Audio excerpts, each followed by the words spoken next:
Boa noite, mais uma vez. Bem-vindo ao Papo Antagonista, embaixador Renato Marques. Muito obrigado, boa noite, o prazer é meu.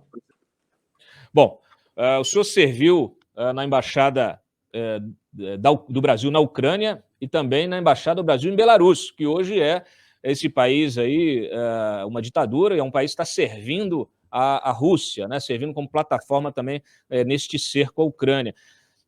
O senhor serviu lá em 2009 na Ucrânia, depois foi para Belarus, aí foi até 2014, né? A gente estava conversando um pouquinho antes do programa. Perdão. Perfeito. 2009 eu retornei ao Brasil e fui para Belarus em 2011 e vim embora início de março de 2014. Perfeito. E na Ucrânia o senhor serviu de quando a quando? De 2003 a 2006. Perdão, 2009. 2003 a 2009. Quer dizer, o senhor teve aí uma larga experiência para entender a realidade local, a realidade geopolítica, naturalmente, mas a realidade local, né? Essa tensão, né, que existe nessa região. E eu pergunto para o senhor, nesta época que o senhor estava servindo nesta região, já era possível... Nós estamos falando aí, quando o senhor saiu em 2014, logo depois tivemos a invasão da Crimeia, né? O que o senhor pode trazer para os nossos espectadores da sua experiência lá em relação a esse desejo da Rússia de expandir aí o seu alcance, o seu poder, tentar resgatar, né, aquele ideário da União Soviética? Fica à vontade, o microfone é seu. Muito obrigado. É o seguinte, eu cheguei na Ucrânia em 2003. Logo em 2004, houve a primeira versão da Revolução Laranja, que foi quando houve aquela fraude nas eleições, que depois o Tribunal Constitucional mandou refazer o segundo turno e foi eleito o Viktor Yushchenko e o Viktor Yanukovych, que é o personagem principal 10 anos depois, perdeu a eleição que tinha fraudulentamente ganho no início. Essa primeira versão trouxe à tona sentimentos que, sinceramente, não eram perceptíveis naquele momento na Ucrânia. Ou seja, a Ucrânia era um país dentro do grande mundo eslavo, a origem da Rússia é na Rus de Kiev, e, portanto, eram povos irmãos. Havia, claro, do lado leste da Ucrânia, pessoas mais próximas geográfica, culturalmente e até familiarmente de pessoas no lado russo, mas isso não constituía um problema visível. Evidentemente que, a partir do momento em que houve a Revolução Laranja, o governo Yushchenko, que assumiu logo depois, ele reclamou sistematicamente de que a Rússia realizava missões consulares ao leste da Ucrânia para distribuir passaportes e, evidentemente, portanto, conceder a nacionalidade russa aos habitantes daquela região. Hoje, esse é um dos dados mais importantes da justificativa da invasão, que é a proteção dos russos étnicos. Ora, levando em conta que na Europa o que prevalece é o jus sanguinis, o que significa que a nacionalidade é transmitida pelos ancestrais aos seus descendentes, praticamente todas aquelas pessoas daquela região seriam, a rigor, russos étnicos, assim como eu certamente seria português étnico ou italiano étnico, e nem por isso é uma questão interna, política, no Brasil. Esse foi, portanto, o primeiro passo a que eu tive a oportunidade de assistir, da Rússia montando já, desde aquela época, um teatro de possível manipulação no futuro que redundou agora nessa invasão. Então, enfim, esse tema, evidentemente, só se agravou porque houve depois a segunda manifestação da Maidan, a Praça da Independência.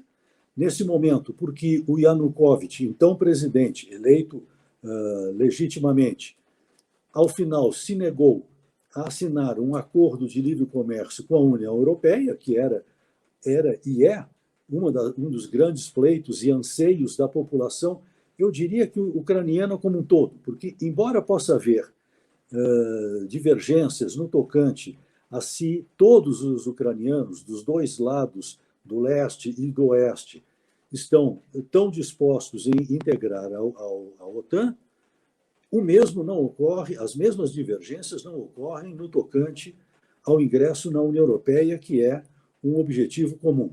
Isso até porque uma boa parte da indústria ucraniana se concentra na parte leste, onde estão localizadas as grandes siderurgias. A Ucrânia é um dos 10 maiores produtores de aço do mundo, e o ingresso ao mercado europeu é, não só para esse produto, mas para vários outros, um grande incentivo ao desenvolvimento da região e do país como um todo.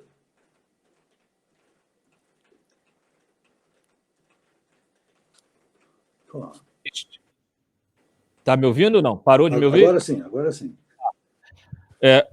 O senhor está acompanhando a cobertura da imprensa internacional, da imprensa nacional em relação a essa guerra. Eu pergunto, tem algum aspecto que ainda não foi abordado, que está passando despercebido? Porque a gente tem a narrativa, naturalmente, a narrativa do Putin, que é uma narrativa que distorce a realidade, ela pretende justificar esses atos bárbaros. Você tem os fatos históricos, são conhecidos, inclusive essa questão da OTAN, que muita gente fala, né, tá expandindo, havia a promessa de não expandir, não é bem assim, né? A gente sabe que isso está registrado na história, mas existem esses aspectos econômicos, o senhor mencionou agora também.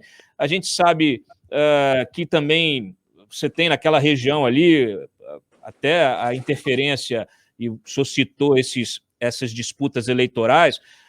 Eu menciono aqui a própria eleição do Zelensky, né? A gente viu que foi muito conturbada, uma atuação também grande, né? Uma influência grande dos russos, e aí você tem interesses econômicos legítimos e ilegítimos, né? Você tem máfias que estão operando também no terreno e que criaram muita confusão também na eleição dele.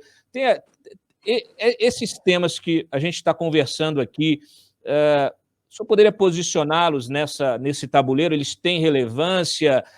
Tem algum outro aspecto que não esteja sendo compreendido pela imprensa de uma maneira geral? O senhor, como um profissional da diplomacia?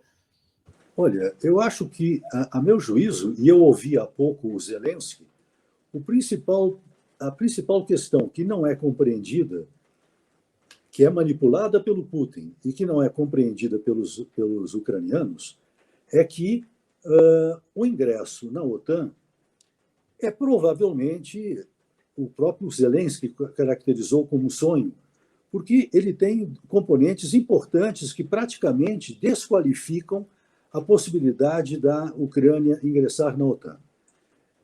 Já quando eu estava lá, a Crimeia tinha a base de Sebastopol, que era russa, e que, portanto, significava uma base estrangeira num país que pretendia ser membro da OTAN, o que já era um elemento impeditivo para essa independentemente de ser Rússia, claro. Dizer, não era um país, não era uma base de nenhum dos países membros da OTAN.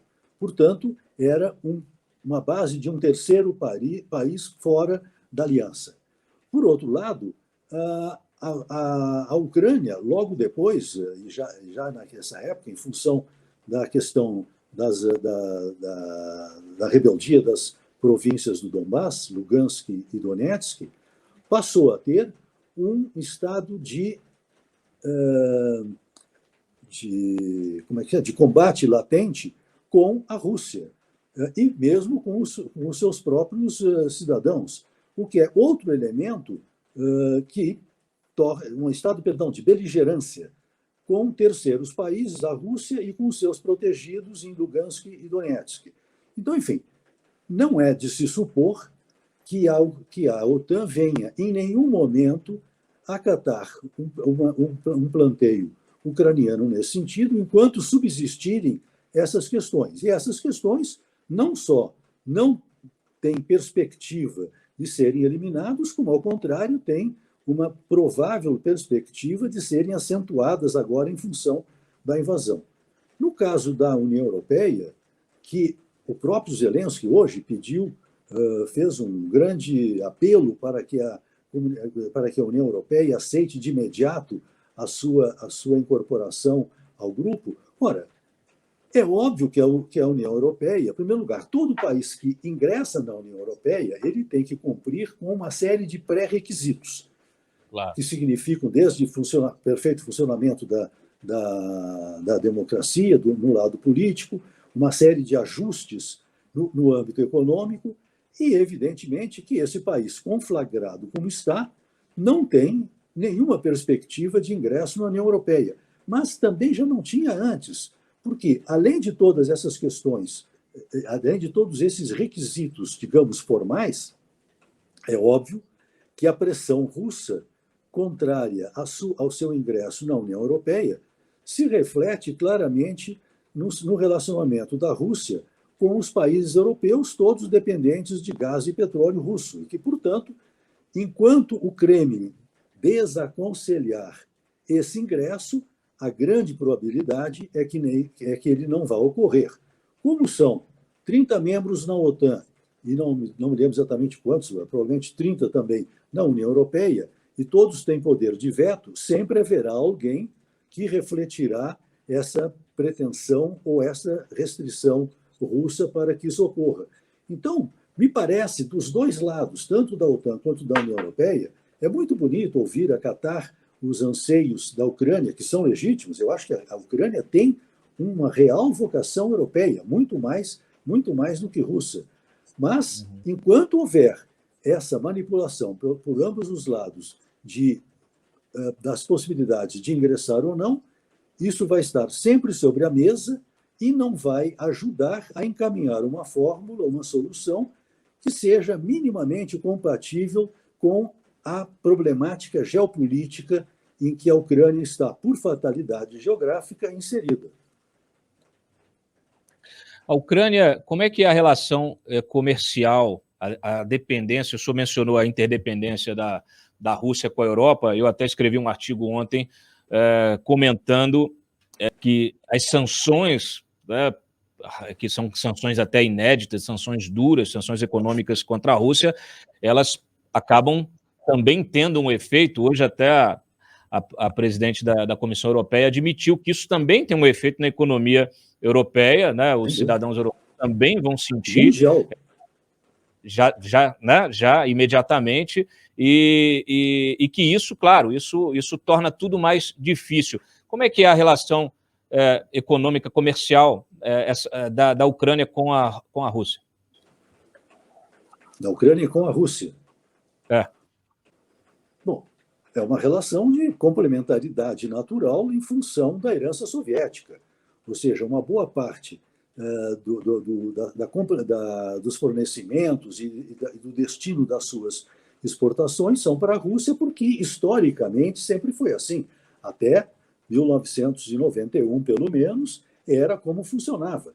Não só isso, como, por exemplo, quando você vê esforços da Ucrânia de diversificar as suas fontes de suprimento, novos países para exportação, ela quase que invariavelmente termina voltando a insistir na tentativa de aceder com maior ímpeto nos mercados do Egito, do norte da África, do Oriente Médio, do Irã. Por quê? Porque também eram os tradicionais mercados da extinta União Soviética. Então, enfim, essa tentativa de voltar-se para a Europa tem um sentido absolutamente novo e, sobretudo, um grande potencial de complementaridade. O único problema, e essa é uma das razões principais pelas quais eu acho que a Ucrânia jamais será um país da União Europeia, A Ucrânia é simplesmente um dos países mais férteis do mundo. A sua produção de grãos, a sua produção de uma série de produtos agrícolas é altamente competitiva. Ora, a Europa é exatamente o oposto disso. Ela tem a política agrícola comum, que é um esquema absolutamente oneroso, custoso e que, ainda assim, eles não têm a menor pretensão de abrir mão. Então, colocar dentro do quintal europeu um dos maiores produtores agrícolas do mundo é algo que tende a desestruturar completamente essa área que é vital, não só para a economia, tal como se encontra na Europa, como também é um dos principais fatores de coesão interna entre os membros da União Europeia. Agora, com relação ao impacto dessa dependência energética da Europa, do óleo, do petróleo e do gás russo, sobretudo, por exemplo, no caso da Alemanha, neste momento em que ela está desativando essas usinas nucleares, eu cito um exemplo que parece trivial, mas que, a meu juízo, é absolutamente dramático. Enquanto o Schröder estava como primeiro-ministro chanceler da Alemanha, foi construído esse gasoduto Nord Stream 1, que hoje foi duplicado, tem o 2, que eles estão ameaçando não deixar entrar em funcionamento. Exato. Quando o Schröder saiu do governo alemão, na condição de chanceler, no topo da hierarquia do governo alemão, ele imediatamente se transferiu para chefe de operações da Gazprom na Europa. Ou seja, se nós estivéssemos falando de uma república bananeira, isso seria já uma coisa contestável. Agora, partindo da maior potência econômica europeia e um dos países que tem uma tradição de ter uma política séria, etc., é realmente uma coisa a ter em conta. Ou seja, significa que mais do que a dependência, a interdependência de interesses econômicos dos dois lados tende a realmente atuar de uma forma muito, muito forte. Agora, por outro lado, é preciso não perder de vista que essa invasão do Putin à Ucrânia promoveu, pela primeira vez, segundo eu posso acompanhar, nos últimos tempos, não vou dizer que sempre tenha sido assim, mas em boa parte, talvez, promoveu o maior grau de coesão interna do grupo europeu. Até a Suíça, que é um país que vive dos investimentos sob uma bandeira neutra, se comprometeu a impor sanções financeiras à Rússia, o que já é um dos grandes resultados até agora para o Putin. Não sei se bom para ele, mas certamente é a primeira vez que isso se manifesta de uma forma tão intensa nos últimos tempos. O que o senhor enxerga como o catalisador dessa invasão, dessa decisão do Putin invadir a Ucrânia? Porque, naturalmente, ele não é burro e ele sabe que ele poderia supor que isso causaria uma reação. Talvez não a reação que estamos vendo, né, com essa formação, essa coesão de posturas, né, mas naturalmente, ele esperaria uma reação. Quando o senhor faz a descrição toda de todo esse processo de interdependência, dessas questões fundamentais que dificilmente viabilizariam a entrada da Ucrânia na OTAN, na União Europeia, a relação, essa interdependência, uma relação ganha-ganha que você tem, né, da Rússia com a Europa. O senhor mencionou bem aí esse segundo gasoduto, Nord Stream 2, que já estava na fase de certificação, né, uma coisa que ia aumentar ainda mais o fluxo energético, e aí, né, mais uma vez, os ganhos de ambos os lados. Fica um pouco difícil de entender, né, fora dessas explicações mais fáceis, mais simplórias que nós temos visto, porque a realidade, ela vamos dizer assim, não recomenda, né? Assim, não há nada nessa realidade que o senhor expôs aqui que recomendasse uma ação enérgica, uma ação militar desse porte por parte da Rússia. O que o senhor acha que pode ter precipitado isso, pode ter servido de catalisador para uma ação dessa? Olha, eu acho que isso vem sendo cozinhado há muito tempo. Eu citei essas missões consulares durante o período em que eu estava lá, portanto, entre 2013 e 2009, num período em que não havia rebeldia de Lugansk nem de Donetsk. A única ameaça que havia a interesses geopolíticos russos era no tocante à base naval de Sebastopol, porque ciente de que a existência de uma base estrangeira no seu território, e a Crimeia era ucraniana então, isso a desqualificaria para viabilizar o seu ingresso na OTAN. O governo ucraniano já sinalizava claramente desde então que, terminado o arrendamento, que seria, se eu lembro bem, em 2017, ele não seria renovado.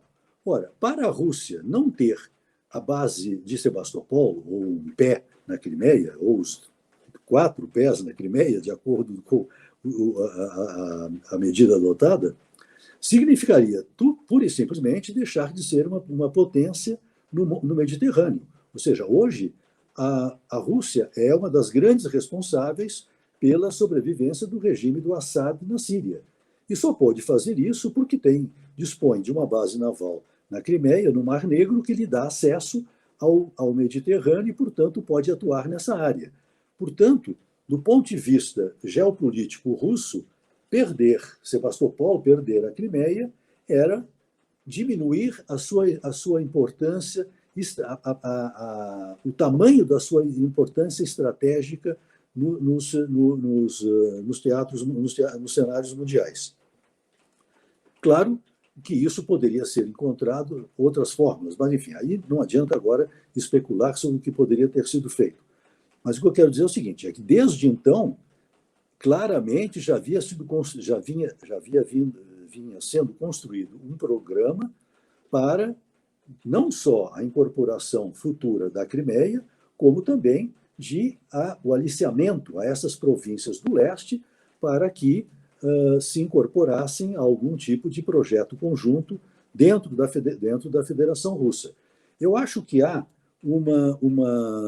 o atual vice-ministro da Defesa da Rússia e também chefe do Estado-Maior das Forças Armadas da Rússia, que é o general Gerasimov, ele tem uma estratégia de como alcançar esses objetivos que eu acho que, de uma certa forma, que são de longo prazo e que se vale não apenas de iniciativas no âmbito militar, mas também de políticas de desinformação, guerra cibernética, etc., que, se a gente for examinar retrospectivamente, é um roteiro que vem sendo seguido quase que metodicamente pelo Putin para chegar ao ponto onde chegou agora da sua invasão física, militar e, obviamente, com outros efeitos, e mais as guerras de narrativa, que provavelmente resultarão em uma expansão russa. Bom, eu até agora não sei, eu acho que a questão principal, se você me permite chegar a ela antes de ser consultado, é o que será a Ucrânia no day after. Uhum. A Rússia vai se manter ocupando a Ucrânia inteira? Tenho minhas dúvidas. A Ucrânia é o maior país europeu, se descontarmos a Rússia, que é meio europeia, meio asiática. Então, um projeto de permanência física de forças russas na Ucrânia é um projeto de alto custo militar, político e econômico. Então, é possível que a Rússia, uma vez alcançados seus objetivos militares imediatos, venha a querer preservar algumas áreas para ter a segurança de que não será ameaçado de seus interesses no futuro. Em primeiro lugar, isso implicaria designar ou implantar um governo fantoche na Ucrânia, cuja duração seria duvidosa, porque, evidentemente, será objeto de uma grande reação nacionalista ucraniana. Agora, nos concentrando apenas no leste da Ucrânia, se eu não creio que essa operação gigantesca tenha sido montada para garantir a implantação das repúblicas populares de Donetsk e de Lugansk, que sequer ocupam toda a província onde estão localizadas. Deve ter um plano de ocupar, provavelmente, algo muito mais. Se isso acontecer, toda essa indústria siderúrgica, todas as minas de carvão que eu mencionei anteriormente, estão localizadas no leste da Ucrânia. Então, é uma sanção muito grave para a economia ucraniana. Agora, pior ainda do que isso é o seguinte: houve invasões do porto de Mariupol, que está no Mar de Azov, e do porto de Odessa, que está no Mar Negro, por tropas russas. Se eles mantiverem a ocupação desses portos, eles estão estrangulando toda a saída para o mar de todas as exportações ucranianas.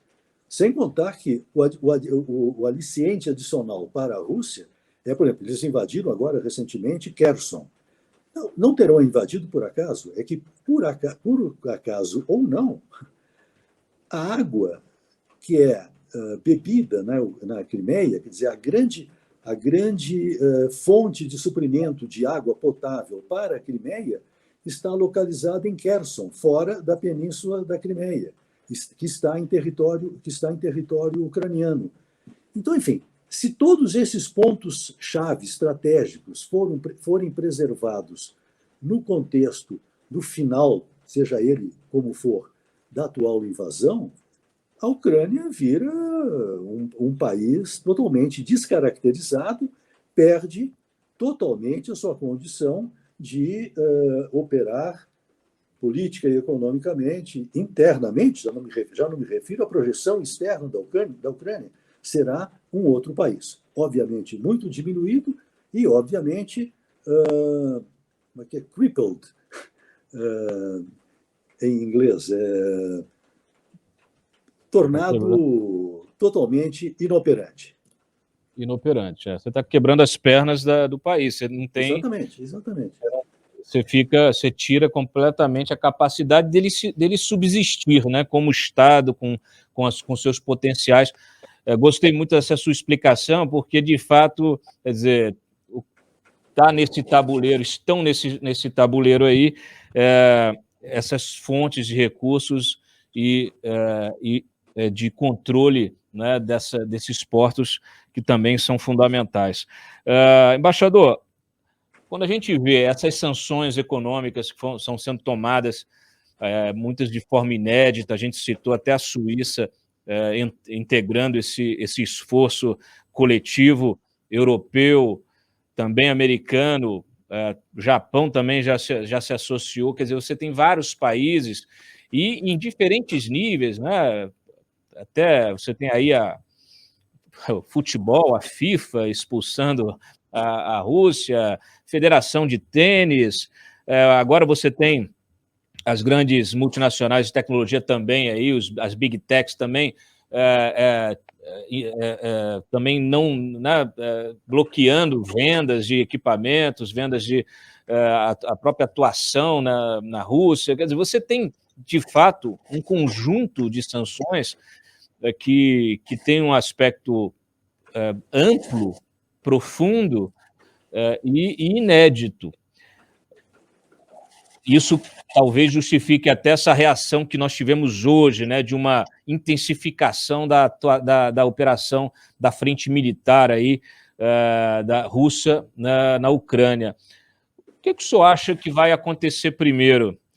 O senhor acha que essas ações, essas sanções, elas são suficientes para, como disse o ministro francês das Finanças, para você colocar a Rússia de joelhos, você esgotar os recursos, esgotar as reservas e realmente fazer com que a economia russa entre em colapso? O senhor acha que isso demora quanto tempo? Você acha que a ação militar pode acabar tendo uma conclusão mais rápida, justamente porque essas medidas também, algumas delas, tendem a levar um tempo para ter efeito? Como é que o senhor vê esse timing, né, dessas sanções econômicas com a ameaça militar, a ação militar da Rússia? O que o senhor acha que sai daí?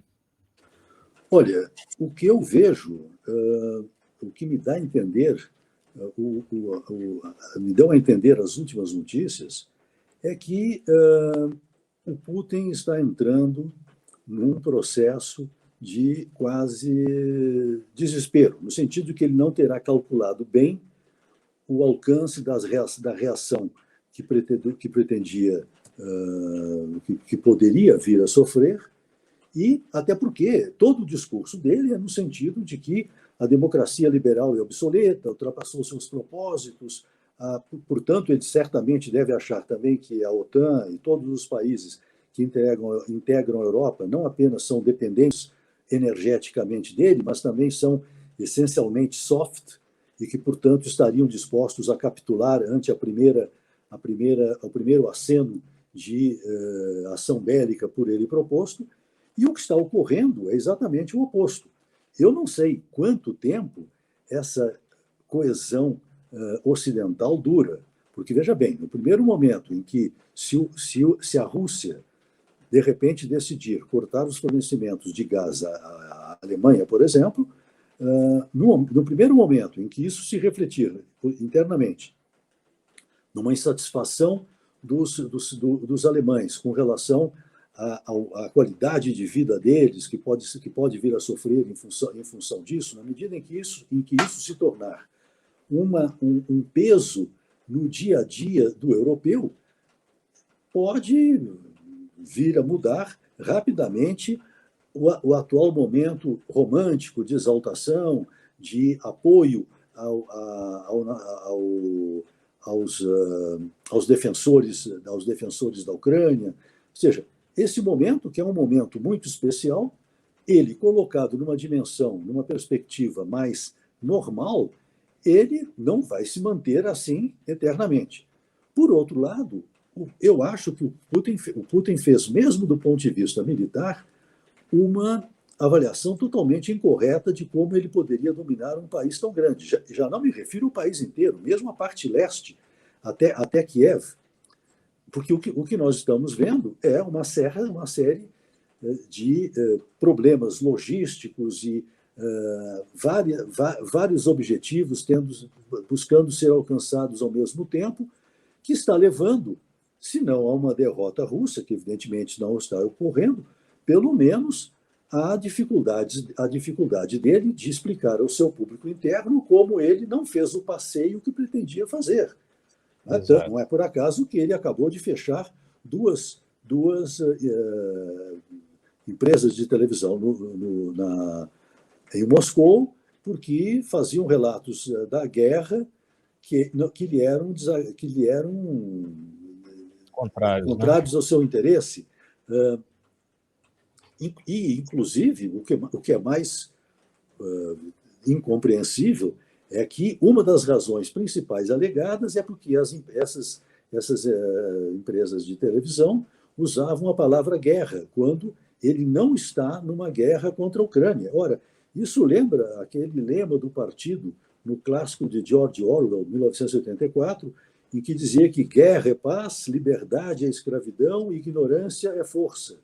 Ou seja, é uma situação que agora o está levando, inclusive, a começar a ameaçar com a transferência de ogivas nucleares para a Bielorrússia e até mesmo, eventualmente, a ter uma reação totalmente desproporcional e explodir, ele não diz claramente, mas está implícito no discurso dele, implodir alguma bomba atômica tática. Já ouvi análise de que poderia ser ao norte, no Mar do Norte, mais ao norte, enfim, algum ponto em que estaria apenas testando a capacidade de reação do Ocidente.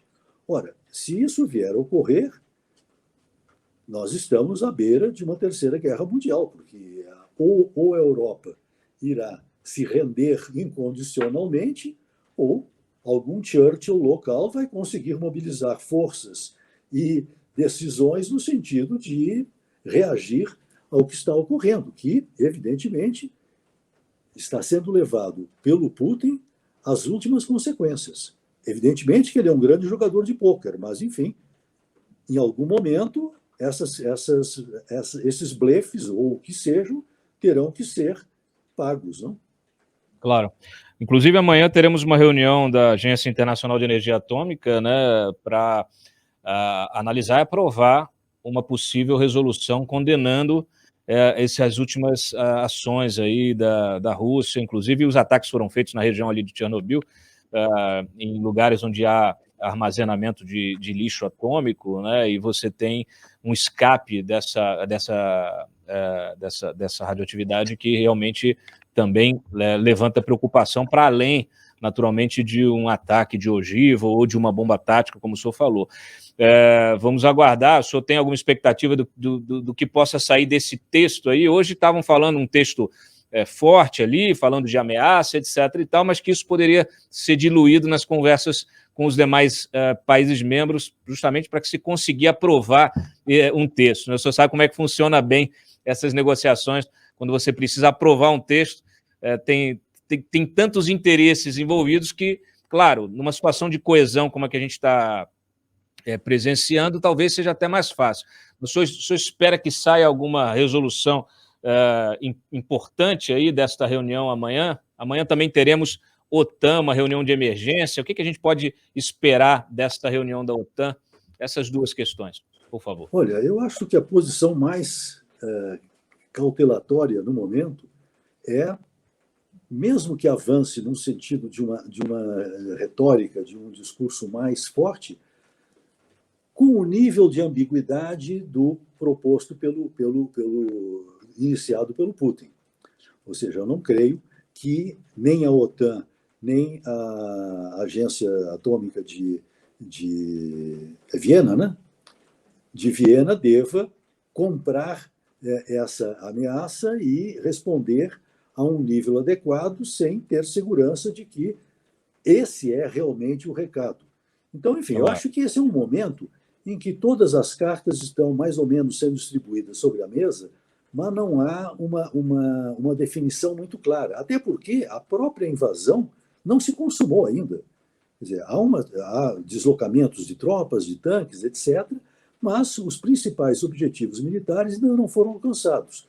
Então, é claro que isso significa deixar Kiev e a Ucrânia à mercê das tropas russas ou da sua capacidade heróica de resistência. Mas, enfim, não há como acionar a OTAN por uma guerra que está sendo livrada fora da sua jurisdição. Eu sei que é uma afirmação técnica, estritamente burocrática, mas é um pouco o sentimento de impotência que estamos todos sentindo ante essa invasão, totalmente contrária ao direito internacional, à letra e ao espírito da Carta das Nações Unidas, contrária, inclusive, e ninguém cita, contrária, inclusive, ao Memorando de Budapeste, de 1994, em que os Estados Unidos, o Reino Unido e a Rússia, exatamente por Lavrov, na pessoa de Lavrov, assinaram aquelas garantias de preservação do território e da soberania da Ucrânia no contexto da devolução que a Ucrânia fez das armas nucleares soviéticas que estavam sediadas no seu território depois da extinção da União Soviética.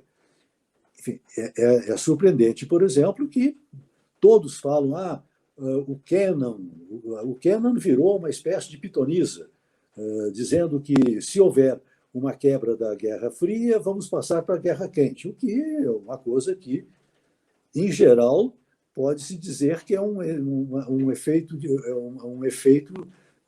inevitável da causa inicial.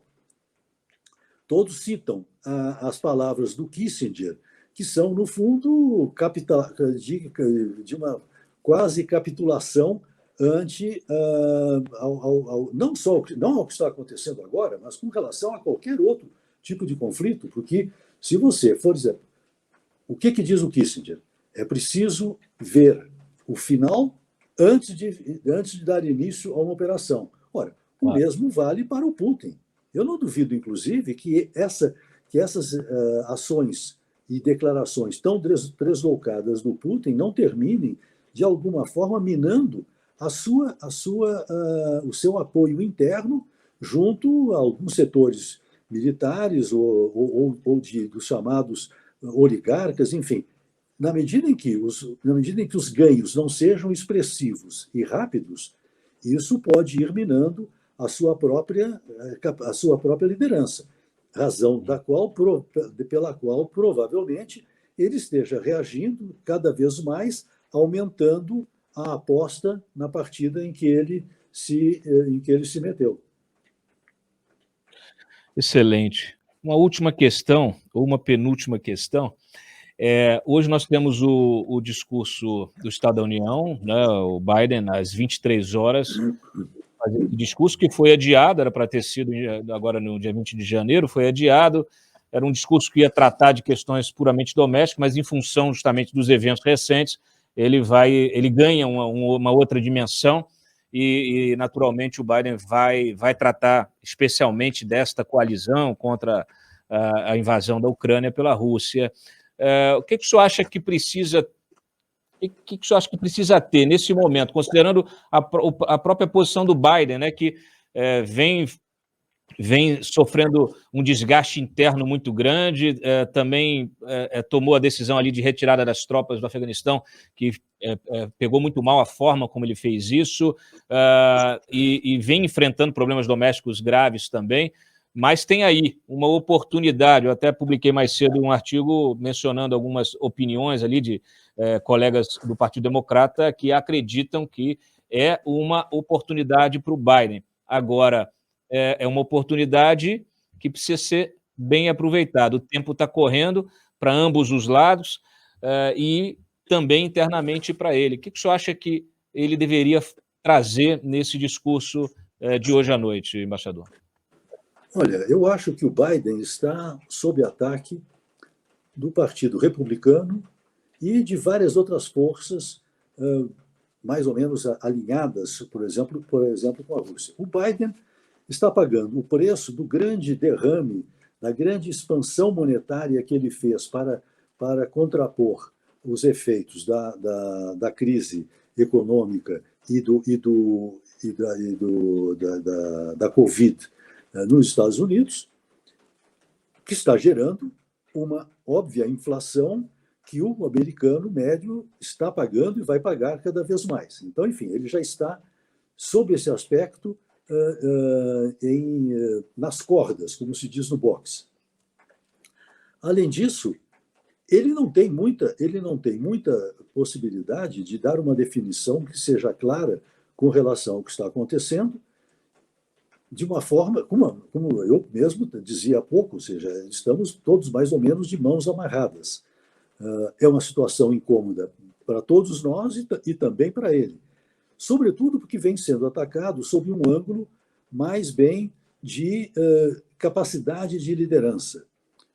Ora, o Kennedy mostrou liderança, o Kennedy não mostrou liderança quando invadiu a Baía dos Porcos. Ele não deu o apoio prometido aos cubanos, eles foram derrotados e isso não contribuiu exatamente para uma visão do Kennedy como um estadista confiável.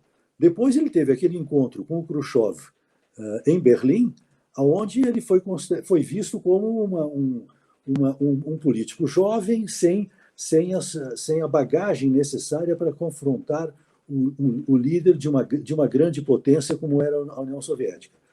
Todas essas são questões mais bem psicológicas ou psicossociais. O Kennedy, quando ganhou as eleições em função do primeiro discurso, primeiro debate público para a presidência com o Nixon suou. E, queira-se ou não, o Nixon parece que perdeu as eleições porque suou. Então, enfim, o Biden está num momento em que os republicanos dizem que ele não tem capacidade de liderança. Os russos o atacam, valendo-se inclusive disso, para inclusive enfraquecê-lo no contexto não de forçar um contra-ataque ao Putin na Ucrânia, mas sim no sentido de enfraquecer a sua liderança no âmbito europeu e no âmbito da OTAN. Então, enfim, essa não é uma manobra, como é que se diz, de pouco peso, ou seja, toda essa retórica, toda essa narrativa tem o sentido de enfraquecê-lo junto aos seus aliados e, com isso, enfraquecer também a disposição, a determinação dos aliados em confrontar a Rússia na Ucrânia.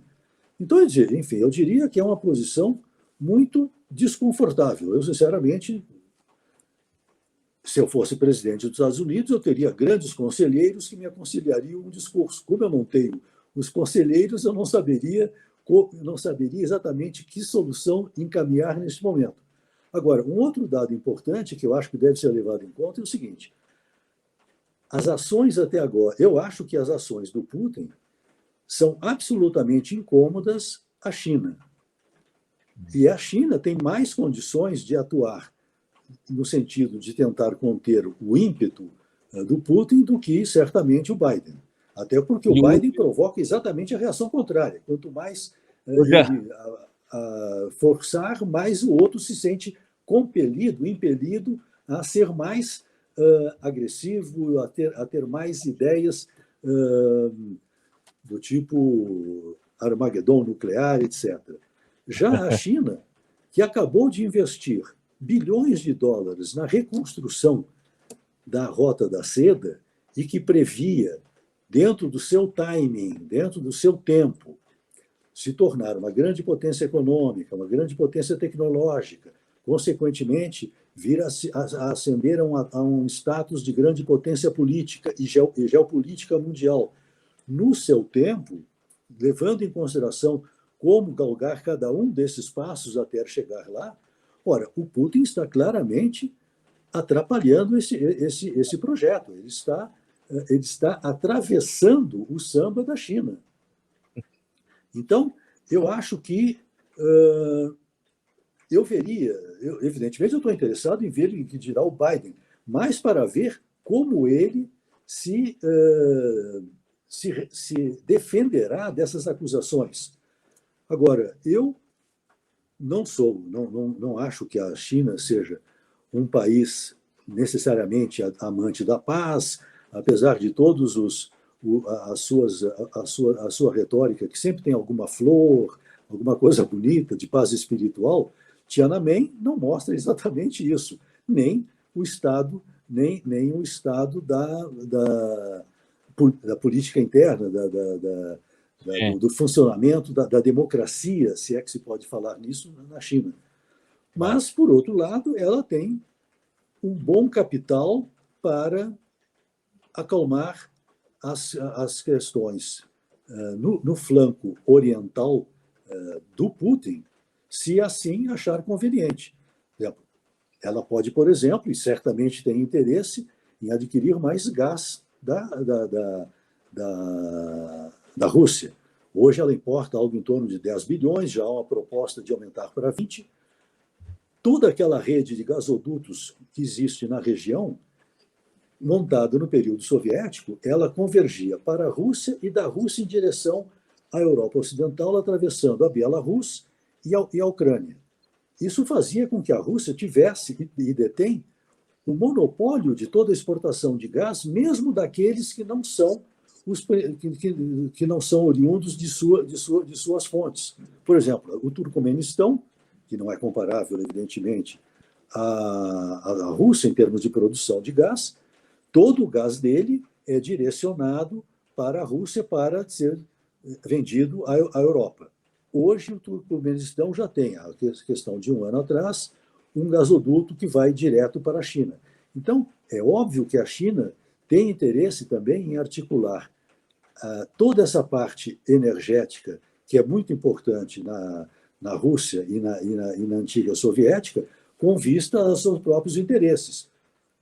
Não sei se lhe interessa fazer isso de tal maneira violenta e contrária a todos os padrões de funcionamento do sistema internacional, que ela também vem a pagar um preço, então, sanções, por exemplo, que venham atrapalhar o desenvolvimento do seu projeto tal como previsto.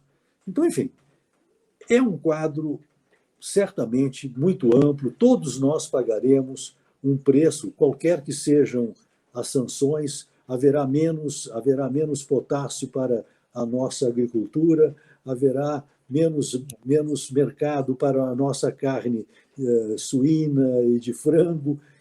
Então, enfim, é algo que requer uma análise por um conselho e não exclusivamente por mim. Claro. É um cenário bem complexo e eu vou aproveitar o gancho que o senhor deu aí daquilo que pode nos prejudicar, se o senhor ficar à vontade, naturalmente, para fazer uma análise da postura brasileira, né? Ainda que ambígua, né? Mas você tem um presidente da República falando uma coisa, você tem o embaixador na ONU falando outra, você tem o embaixador na OEA falando outra, quer dizer, eu entendo que a realidade diplomática hoje do país, essa realidade da política externa é bem diferente daquela que o senhor vivenciou no seu momento. Sem dúvida.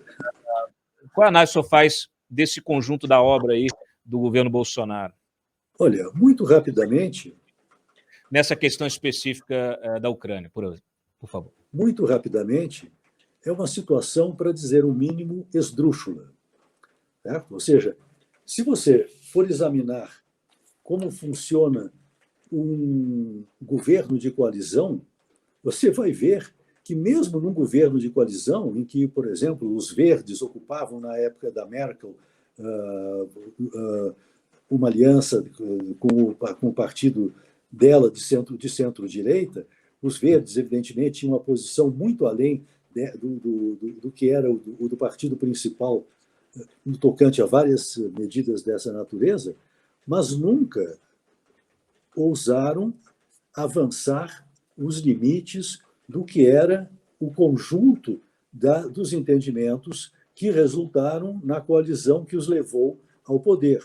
Então, você ter isso numa república presidencialista, em que o presidente é o chefe do executivo, o Ministério das Relações está a ele subordinado, e cada um faz um discurso, é uma anomalia que eu nunca assisti no passado. Não precisa mais. Embaixador Renato, muito obrigado pela sua participação aqui no Papo Antagonista. Embaixador Renato Marques. O programa, naturalmente, fica aberto aí para futuras colaborações e, naturalmente, é um tema que nos preocupa a todos. Obrigado. E uma boa noite. Obrigado a vocês. Boa noite.